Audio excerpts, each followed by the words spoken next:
everybody, this is Kate Foggo and with me is Julie Hurt and we are making light. I'm just going to bring our eyes up a bit, because I keep forgetting and then I find myself staring down at things like that. It's really hard, isn't it, to get the right place. So I can't make myself stare at the camera, I just can't do it. So Julie is in a different place, as you can see, and she has a little alien growing out of her mini compost bin behind her. So Julie's in Alaska this week. So we were just chatting and we had a few throwing around ideas at controversial food and health issues, which I was afraid I might be a bit bolshy about. But a couple of things have come up for me, which are fundamental things, which is why I'm just dismissing them. And Julie just goes, well, why don't we ladder that back, I think was your expression. I'm thinking that's not quite sure what you mean. I mean, I know what you mean, but I've not heard that expression. And then I realized there was another one as well. So we thought we'd just do that. So it'll give you some idea of the work that we do, because these are things that you will all relate to, I'm sure. They're also pretty basic. And I think that's partly my irritation, is because I'm like, oh, fuck's sake, they're just stupid. They are stupid things. So everything's no. Not. No. Oh, I think they're stupid. Okay, so we judge them. The guides do not judge them as stupid. No, it's just me. No, I think it's because it's more of the same, and you're sort of like, oh God, this again. So the first one was, it's really criticism of any kind. Who likes criticism? Who likes criticism? So we had there's a exercise where Julie and I are part of this community, Danielle's community, and they were doing this, they do these really nice little practices which allows everybody, you know, from the CPPs, or that's certified practicing practitioner, certified well, one of us for certified professional practitioner. I think so. So anyway, those of us that are certified by Danielle, it would professional need. So but it also, all people of all ranges have a go. Someone posts a picture and they have a go and ask some questions or whatever, and post what they get, and then we, the professionals, can come back at a later date and just comment on how they got not whether it's right or wrong, because obviously we don't know because it's not our animal, but like how they've done it, how they might express it better, just or just, you know, just supportive. And then obviously the person whose pet it is answers. So, you know, it's quite fun. And obviously Danielle encourages us to be active in the community. So I'd seen them, because I quite often see stuff long before everyone else because of time difference. And there have been a couple of comments, and I'd just gone in and put in a couple of comments. And then we all got an email saying, could we hold off doing comments for a couple of days? And then I know I was going to go back and delete my comments, but they had already been seen, because one of them, she's also, I think she's in Hong Kong or somewhere, so she's also ahead of the game. So she'd actually seen and responded to my comments. I thought, I can't delete them. Done now, whatever. Didn't think much more of it. You see, I say I didn't think much more of it, but of course I did.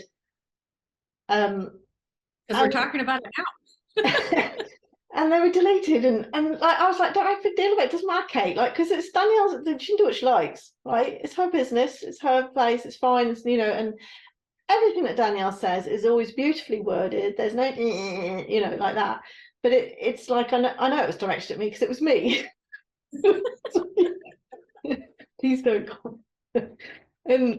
And then you're like, and so there's this whole story going through my head. Oh, there's too many fucking rules. I'm not bothered about it, but there's still this whole story. And I was saying to Julia, I'm not bothered about it, right? Because I know it's Danielle's space. She can do what she likes. So why am I telling you about it? Like, because I'm still irritated. Like, why am I irritated? I'm angry with myself. I'm angry with myself because I'm such a rule follower. And I had obviously glossed over the please do it this way, please don't comment. So there's that. There's a I was going to say I've had my fingers burned, but it's not that. It's actually more, I think, because Danielle was a teacher at a very vulnerable time in my life, and that I want to say pedestalize. I can't think what the fucking word is, because I don't want to say worship. Put her on a you know, she's been that sort of figure that you look up to. What you say? hero. I don't. Mentor, yeah. Mentor, teacher, you put on a Yeah, pedestal. but Yeah. yes. So throughout the learning time, as when you're in class or just not so much in class, because she always is very careful to give everybody attention in class. So it's not that, but in the community in general, Maria and I used to joke about me. We wanted her approval, we want to be noticed, and we go on about how ridiculous it is. There's all these middle-aged women, and we're all desperate for approval. But that Maria and I, in particular, and I know there are a lot of us, come from a background of desperately trying to please people because whatever reasons, we didn't get the attention or approval or acceptance that we wanted as children, and this has been ongoing. And suddenly you get to your 50s and you realize that you're actually desperate for approval, and we would just fucking wet ourselves laughing about it. And all the comments when Danielle does some things where people will do live, put comments in, and she will respond to some intuitively, and we'd be like, oh, she got my, oh no, she didn't. Oh, and it's just silly, and we just used to make fun of ourselves in that sense. So here I am, I'm 3 years on with Danielle. I am a professional certified practitioner. She has chosen me to be a featured practitioner. She clearly rates me, is what I'm saying. Why does it bother me that I have, for all the right reasons, harmlessly, I was just annoyed at myself because I didn't read the instructions. I don't know why it bugs me, because I go from sort of like, it's fine, like it's fine, it's her, it's her space, to fuck's sake, all these rules. So that was number one. You made a comment. Thank you. So I just suggested, I'm like, so Kate, what do you think is really the root cause, of it? What's going on? And I suggested that you I say ladder it back. So like when we work with clients, we understand, we don't figure, our guides indicate the negative belief that we're currently working on. So like for me, I'm currently working on not worthy. And then through a series of sessions, we're understanding what behaviors or workarounds Julie incarnate has created in this lifetime to work around that negative belief. And I've got several when it comes to not worthy. So I was asking Kate, like, what about your reaction and subsequent behavior? This is the laddering back part. What about your reaction and subsequent behavior ladders back to, because you're working on not good enough? Is that the one? Well, workaround within a workaround within a workaround. Most typically, not good enough was a very strong, or has been in the past, not good enough. But you see, it wraps up so many of them, because not good enough because I made a mistake. So I'm annoyed at myself because I was not perfect. Then there's not worthy, because oh fuck, now I've made a mistake, I don't deserve to be on this site, and then of course I get annoyed. But the last time I had group coaching with Danielle, so it then ends up that actually underneath all of these, that could not worthy and not good enough, very very strong for me. But underneath all that is unlovable, because if I am not good enough, or I'm not worthy, and it's because I am unlovable. So I don't know, take your pick, Julie. I think it borders on because, well, here's the thing, I was okay, sort of, about, okay, I made a mistake, it's not the end of the world, doesn't matter. So that it's almost like the not good enough I have been more forgiven about. But ultimately it's like, oh, well, I've let her down, and now she thinks I'm an idiot, and I didn't read the instructions and all that, and now she's not going to like me anymore. Oh, and I know it's all nonsense. I know it is, but so okay, I'll shut up. So I mean, it's not nonsense, because it's the stories that we create while we're here to make us feel better. It's this, some people call it ego, whatever you want to call it. But so when you first saw the comment from her that said, please hold off on your comments until everybody's had a chance to, provide their readings or whatever. you at first were, what was your first reaction? When I read it, I wasn't surprised because I sort of knew it was coming. In fact, I just knew. Are you intuitive? You're intuitive. You knew. Actually, I didn't know it was coming. How would I have known it was coming? You're intuitive. I think I read it, and I didn't. I was quite pleased with myself in that I didn't get that. Oh fuck! I made a mistake. Like I didn't get that. Could have done. Didn't. Good. But then it. Okay. But then. But it was sort of like fucked up there. And then there's this desire to go back. Did she actually put that in the instructions? Did I miss that? Of course I did. Interesting. What's that? Okay. Is it interesting? Because you cut out for just a second, or I did, but you were saying first you were like, you're like, oh, I made a mistake. I mean, but it wasn't like immediate. Your reaction time was delayed. Yes. Right. I didn't get that horrible stomach wrenching. Oh fuck! I fucked up. I got the sort of like, oh, okay. And then I went back to read the original post to see if I had made a mistake. And then I hummed and hawed about what should I delete them. But I was sort of like on two levels. It's like I wasn't frantic about it in a way I would have been a couple of years ago. But there's still a sort of you know, and then annoying. So that bit, sorry, my internet where I am is my internet's slow, so we may have some hiccups in this episode. You can hear me okay right now? I can. What was interesting though, that after that was the sort of I try really hard, I follow all the rules, and how did I, the one thing that I get wrong, why does it have to be so public? So that wasn't really directed towards the community or the rules. It was sort of like, why did it have to be this? You know what I mean? Like I do, you know what I mean, Julie? I'm so careful about everything that I do, especially in the things I check my editing, my typing, and make sure my autocorrect doesn't make stupid mistakes, double check everything, make sure I post in the right place, done that before, posted in the wrong group and made it public. I'm so careful about all these things. So I was like really irritated, and then that sort of victim mentality. Well, why does it have to happen so publicly? And I don't think I'm not humiliated, because I don't think I really care what the other CPPs think. I don't think they think anything at all. They would have just read Danielle's comment and went, oh, okay, thanks for reminding us. Like it's not that feeling.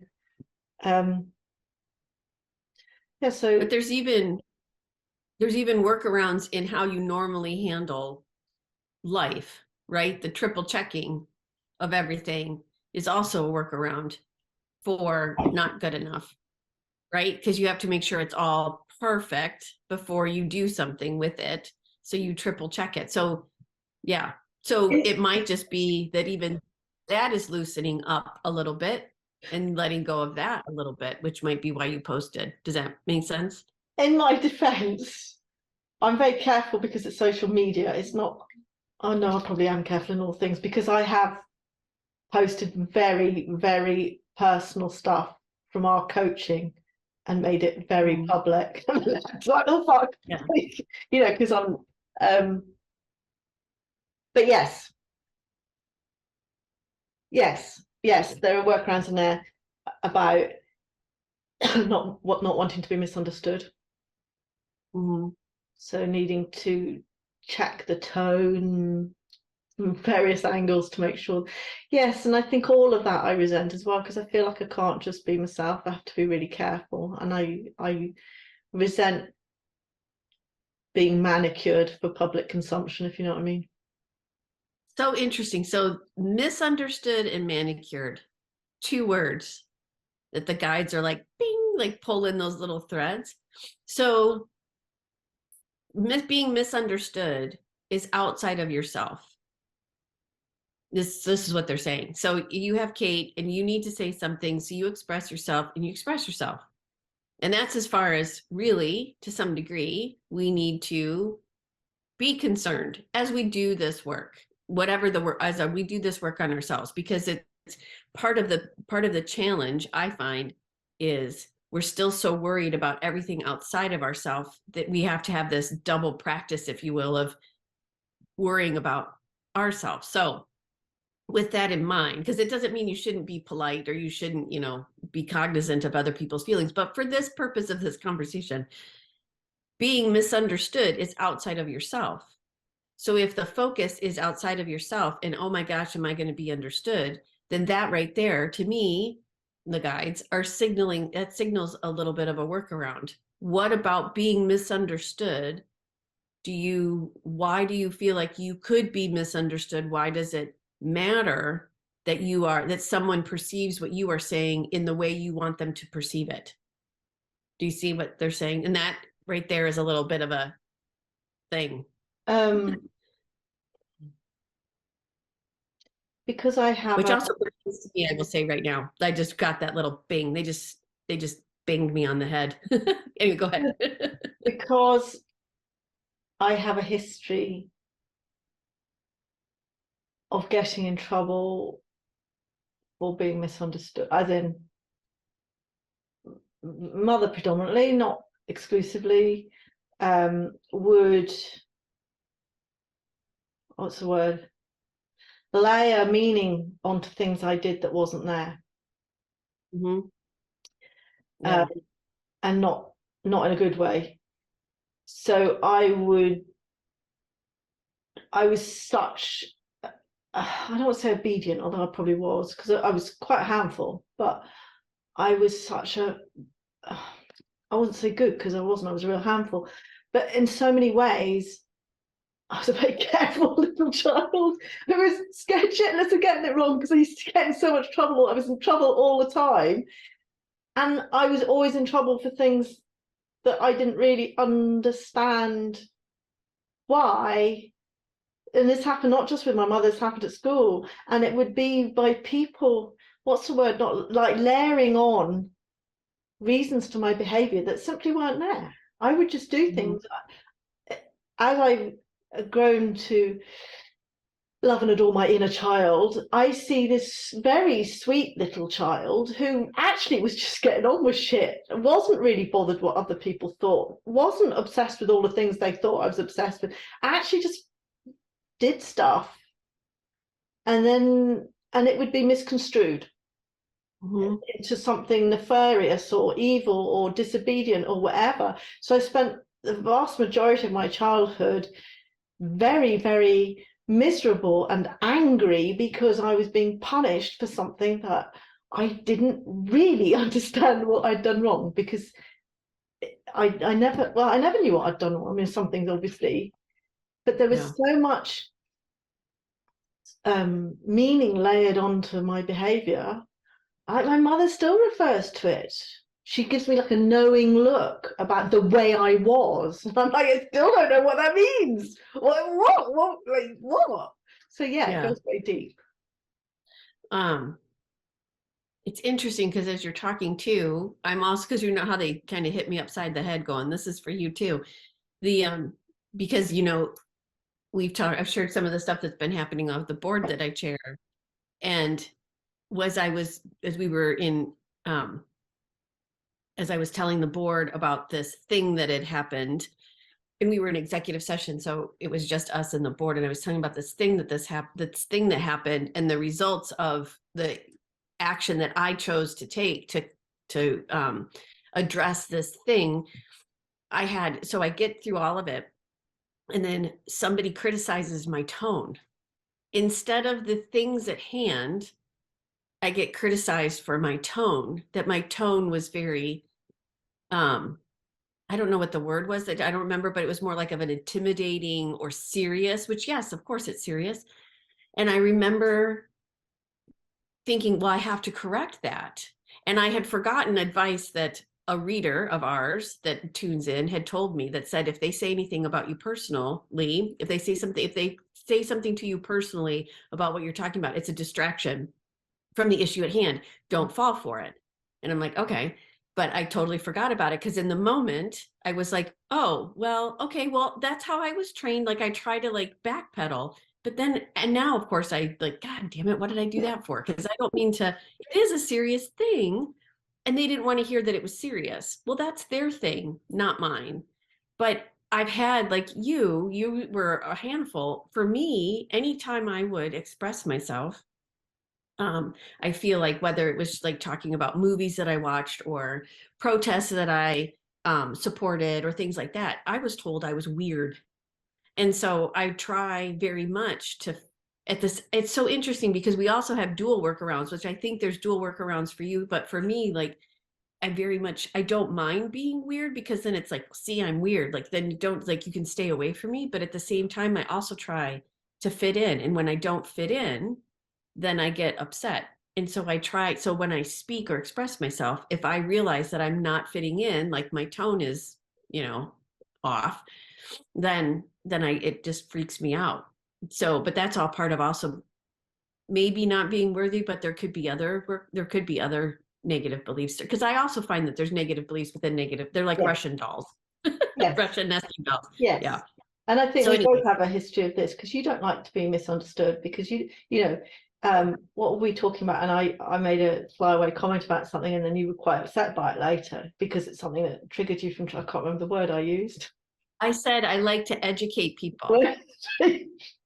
I have a need to educate or something like that. Because, Yeah. and that's that I need to be understood. So I'm going to share with you all that I know, so that when I tell you what I think, you have the context around what I'm, and it's, Yeah. Yeah. So, but these, I guess I suppose there is progress, because I didn't go and cry. Yeah. But I'm just, well, the other thing, number two, which I can tell from the way your face when I was telling you, going, what the fuck are you wonking? So No, I'm also still jet lagged. So I'm 4 hours behind my normal time zone. I'm we need to still a get some mess. work done.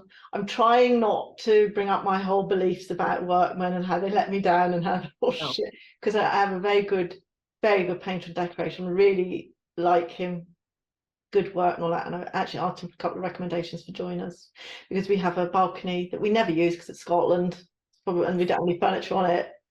Right, so probably, I think, had we had furniture on it, there may have been a day last year that would have been out on it, because it's too cold, right? And it's anyway, and it's got glass panels around. It's lovely. Never go out on it. And Gary's obsessed with the wood rotting, which of course it is, because it's Scotland, right? And it's really exposed. Anyway, so we have a handyman who does stuff for me, and he looked at it and he said there were bits that were rotten, I just needed replacing. It wasn't structural, it wasn't. And I asked him if he wanted to do it. And Gary's like, we need to get a joiner. He's not a joiner. And I was like, well, if he can do it, he can do it. I'd rather he did it, because I know and I trust him anyway. So he told me to go. So I found this guy, and he was really nice, but he said he had a job on, and it would be a couple of months before he could do it. And was that okay? And I was like, that's absolutely fine, as long as I know what you're doing and how much it's going to cost and all of that. And he said, well, that's great, because I wouldn't want to waste my time and yours.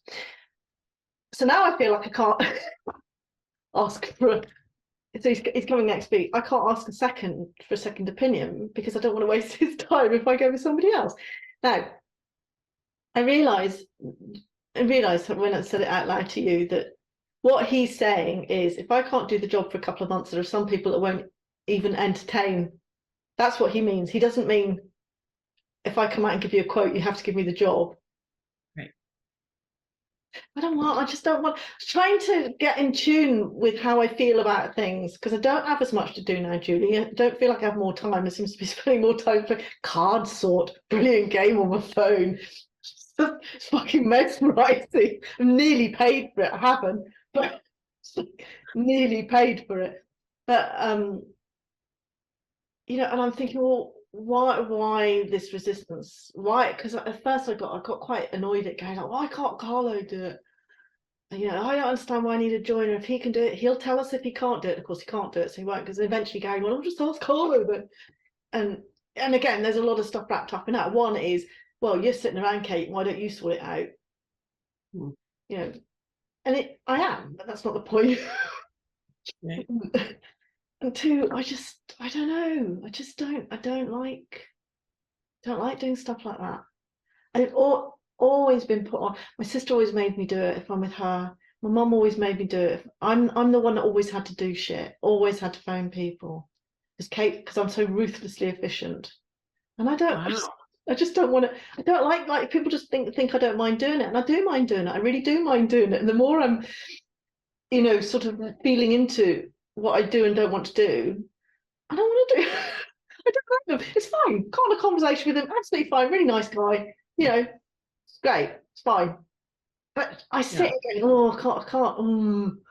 And it's been 2 days and I haven't phoned. And for me, that's like me sitting on a drawing pin because I know it has to be done and I haven't done it. And normally I do, as soon as I can, I just do stuff because that's another workaround of mine. Is I cannot relax Well, if I know something needs to be done. And if it's something I don't want to do, that's like a car horn in my ear. Yeah. Because I have to do it, but I have ignored it because I don't want to do it. Oh, that's so complicated. there's a ton of stuff in I there. know. Julie, I've been doing this for years, and this is like what would you call it? Soul level coaching 101, I think is that patronizing term that people Oh, use. yeah, I don't know. I think maybe, but I don't like to berate yourself if that's what you're doing because you think you should have it all figured out. Like once you have it all figured out, then you die. So, this is all part of the journey. You just get to go deeper I into the know. big ball. I think it's because these are not new situations. I go, oh, I haven't come across this before. Might need a bit of time to process. These are things that I do and have done all my life, and now I'm Yeah. just like, why do I feel such resistance to phoning someone? I have Well, done. yeah. I mean, the first several things jumped out at me, or us, the guides. I always call it, anyway, it doesn't matter. The notion that you had to do it, you were always the one that had to do it for others. That's a big one. Mhm. And so I think that just what I'm understanding from the guides is there's the notion of Kate finally realizing what Kate wants to do Mhm. and expressing what Kate wants to do, which for, I will just say, for women of our age, it becomes a huge thing. This Mhm. ability for us to say, no, I want to do this. I don't want to do that. And like sticking to it and not worrying about the consequences because But we've that's the grown. thing. Yeah. Like, I'm in the middle phase of that. I'm learning not to do things, but I'm still justifying and explaining and getting angry about it. Whereas before, I'd get really angry, frustrated, shouty. Why do I have to fucking do this? And I'd just go and do it. Yeah. I'd always Yeah. do it. I couldn't not do it. Now I'm not doing it, but I've still got the. So I don't know that I've actually grown at all in this area because all this me getting angry with Gary is all part of the fact I just didn't want to do it and I didn't want to not do it and I hated the fact that I had to do it and if you're going to tell me to do it, you don't dictate who I do it. It's like, I could have just gone no or just not done it, but I don't. I Well, just. yeah, you're saying no in your own way, but you're aware of it. So there's the growth. Just the mere fact that you're aware of it to me is growth. Like, so while we've been here in Alaska, so we've been here, what's today? Wednesday. So we arrived a week ago. And I'm here for the board meeting and a fundraiser that we have this weekend in Seward. So I'm here to some degree working on my nonprofit volunteer stuff. And I have meetings with clearly the board stuff. It was our retreat. So I had 2 days worth of meetings and travel time. 2 days of travel time would be 3 days of travel time just to get around the state. And then I'm also meeting with board members while I'm here, one-on-one, as well as the executive director. So I've got work to do, which is when I usually come here, I usually fill the days with meetings, either with that or with former colleagues from my previous career. So because the people that I stay with, they have jobs, so they do things. So I occupy myself in during the day. Well, I approached this trip the same way, and we've got a lot of work to do on the board. Well, Brad wanted to come with, so he's here. But what I found is that pretty early on, like on the day of the board meeting, and our board meetings are all day, he was like, "Well, what should I do? I don't know. What do you want to do?" I'm like, and he's like, "Well, I think, I just kind of want to hang close." I'm like, "I cannot talk to you from 8:30 till possibly 5 p.m. I cannot talk to you." I have to do the board meeting. And then even in the next day, like we had another little thing. I'm like, you have to go occupy yourself. He's like, well, I don't know what to do. And we've discovered in this trip that he waits for me to say what I want to do, and then he'll execute it. And I'm like, what do you want to do? Let's do that and give him the opportunity. But it's even since we've been in Anchorage, which is where we used to live, he's still like wanting to like do whatever I say he should do. And I'm like, no, go do what you want to do. But I also at the same time am realizing like I want to make sure he says what he wants and that we explore, because there's stuff he likes to do I can't stand to do, but if he wants to do it, I'll, because we're here. Guarantee that the day when you're together, he'll choose to do it then. Oh, totally. Yeah. Yeah. Like you had So 2 days on your own, you could have gone and done that. yeah. And it's this weird, but it's also, I'm realizing on the board, but then also here, like if I just, and this is the practice that's happening right now, is say what I need to say what I want to do, and wherever the chips fall, the chips fall. It's not as big of a deal as if I try to worry about all the outcomes or all the people's reactions, I just get, no wonder we make ourselves crazy because we're not, and I'm not doing anything that's like nasty, but even if I was, so put me in jail. Like, like that's the consequence. I I think don't know. if I could choose one quality, it would be that not caring. I think it just cripples us. Mhm. This comes to mind, was in my previous life, we had a contractor who he was English and he was very highly paid. So English, in Scotland, the contractor pool is much smaller. You might know that in Anchorage. So people are very careful because they don't want to burn their bridges because it's a very small community up here.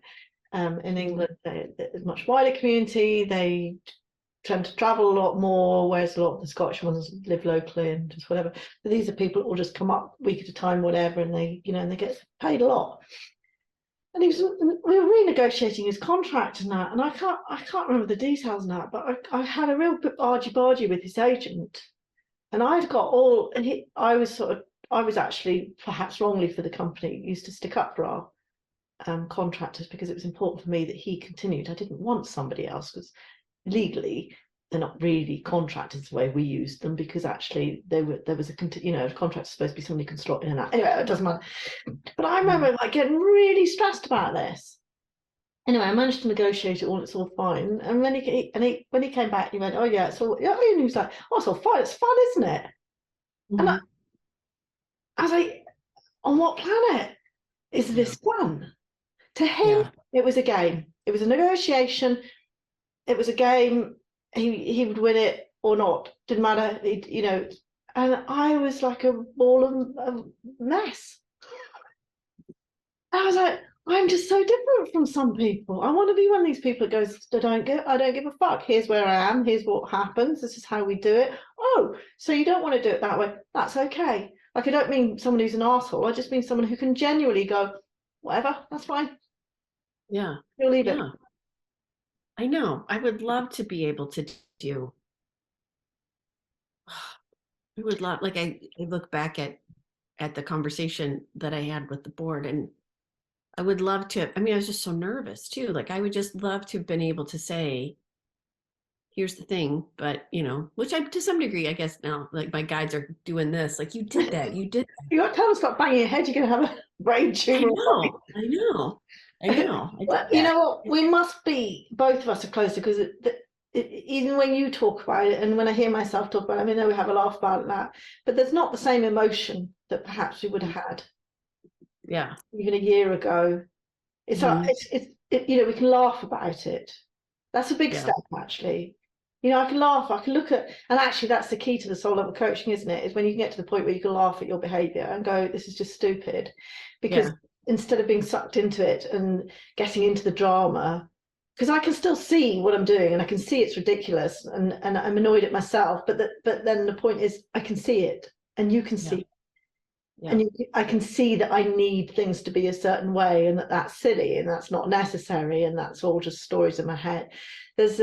I'm doing some more work with Eva Baroni, as you know, Kate, who's never going to do another course again. I've just signed up for, it's fascinating. It's the, we'll talk about it next time actually, about the, what she's called it, fembodiment, as an embodiment of, Oh, okay.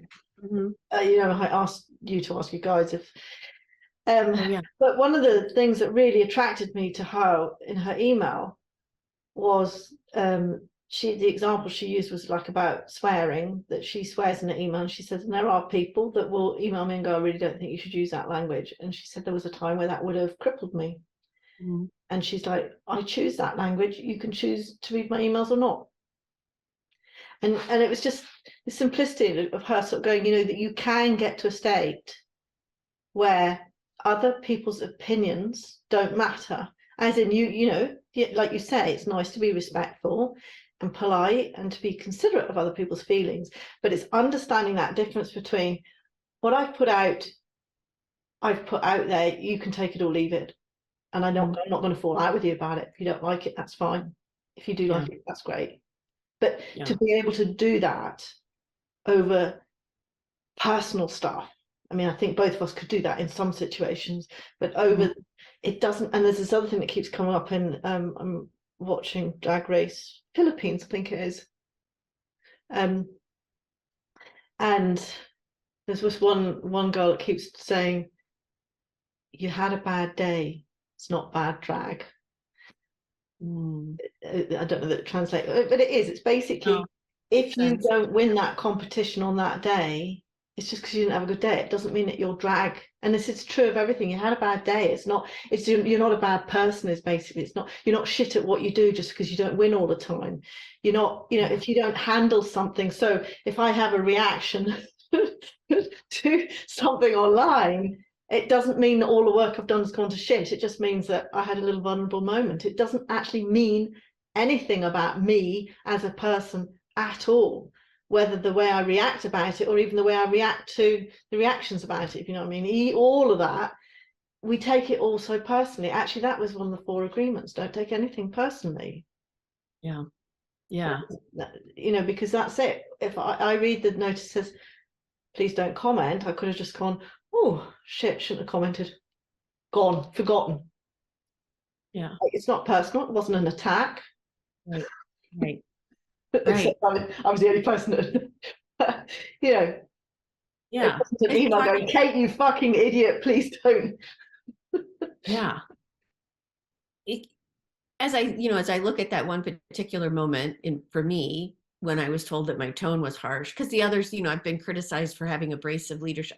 It's just the weirdest to me, the distractions about me personally that have come back at me have just been like, I don't even see them coming, first of all. And second of all, when they say it, I'm like, why are we focusing? Like, I have to do this all like, why are we focusing on me? Like, we have this issue right here. Anyway, but to me also about when you say, when one of the 4 agreements is don't take it personally, there's also, to me, I'm like, why can't we just be kind to one another? It's just fascinating to me. And I don't need to worry. I guess I don't need to worry about that loud, except for my own kindness outwardly to others. That, like in my situation, nobody has been unkind. I'm still making up a story and taking offense. Yeah, true. And that's why it's actually all about how you receive stuff. It's irrelevant how it's, I mean, yes, it's nice that people are kind, but there is nothing in either of these situations I've described where anyone has done anything other than behave with complete integrity, and I've just made it into this big, I still don't know what to do about it. I can get another joiner quote, then that's not a bad thing to do, right? No, I don't think so at all. I think I just like that particular thing just feels just as like with my all the things going on with the board. There are like rife situations, ripe, whatever the word is, chock full of opportunities to unthread the ball. Like, why do you feel loyal to this gentleman? And why? That's not a bad thing. Be loyal. Who cares? If it makes you happy to just work with the one, just work with the one. like I'll do that if I like somebody, and even though I might pay a premium, I will actually continue because I Agreed, know. but he hasn't quoted for the job yet. I don't know him. I haven't met him, so I have no Oh, loyalty to him at all. yeah, Yes, no, agreed. If I find a workman I like, I'd stick with him for whatever. yeah, yeah. I thought he was one that you had stuck with. No, Yeah, so I've yeah. never met him. Yeah, and who's not to say you don't have the quote beforehand? Even if so, say you do get his quote first, and you end up turning him down. If you decide you need to get another quote, because what does Kate want to do? It's so stupid because of course I'm entitled to get another quote. I just If you want to, that's all about wanting to be liked, and I hate this in myself because I don't see myself like that. I don't see myself as, there's another belief that people that want to be liked are some sort of wishy-washy, weak, lily-livered, all of that. This is really interesting because this thing with Eva Baronius, she's made it. She's all sort of sexual innuendo, quite harmlessly, but about getting to know the feminine, and she's called it what was it? It was the foreplay, and it was about looking at sorry, I'm doing another bit with her as well before, which I'd signed up for and just haven't done. I think I should do it before I do this, and that's about masculine and feminine. And it was looking at like, what do you perceive to be feminine, and to think of it before you started your spiritual journey. What do you perceive to be feminine? And that's a real eye-opener for me, because it does tend to be just actually about for me anyway, the male-female role, which was my mother, who's a very strange combination of, I see her as a very strong and capable woman, but I also, as all the unspoken side of her, which was neurotic, unreliable, unpredictable, scary as fuck, like all of that. So I see that feminine. I realize I have rejected the feminine my entire life, and it's taken me a long time to feel into it, because also, like you, in a job as well, and a whole of our society is geared towards the masculine side of it, when women are expected to behave in a masculine energy. If they're going to succeed, we're not allowed to show our feelings, we're not allowed to be nurturing, we're not allowed to, all these things that we're not supposed to do. And so there's what she called the society wounding as well.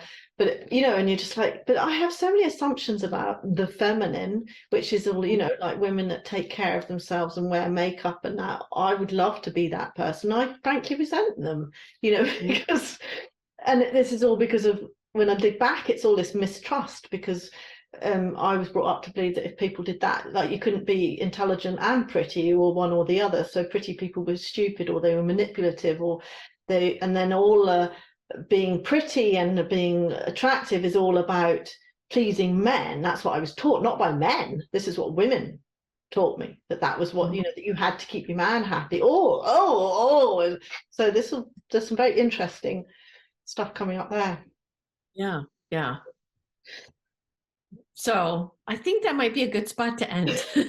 Now that we talked about something completely random. Yes. Well, we could just keep going. We could just ladder. I mean, and I think that's kind of almost, I would say everything one does, one can ladder back to rooted somehow in a negative belief, or rerouted into a positive belief. Because as you move forward from the negative belief to positive, but it's just interesting to me to always, when I catch myself doing something, like, I posted the other day about being optimistic when, everybody's bitching about snow falling on blossoms.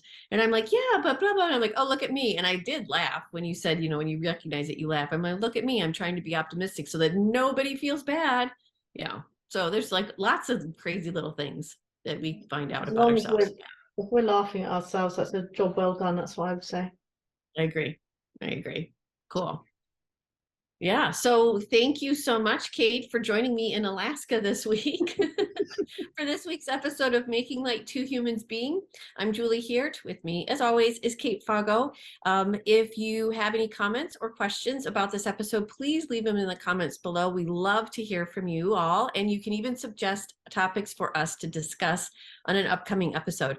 Also, please hit that subscribe button so that others may find us, and feel completely free to share these episodes with your family and friends and ask them to subscribe too, as we continually want to grow our audience.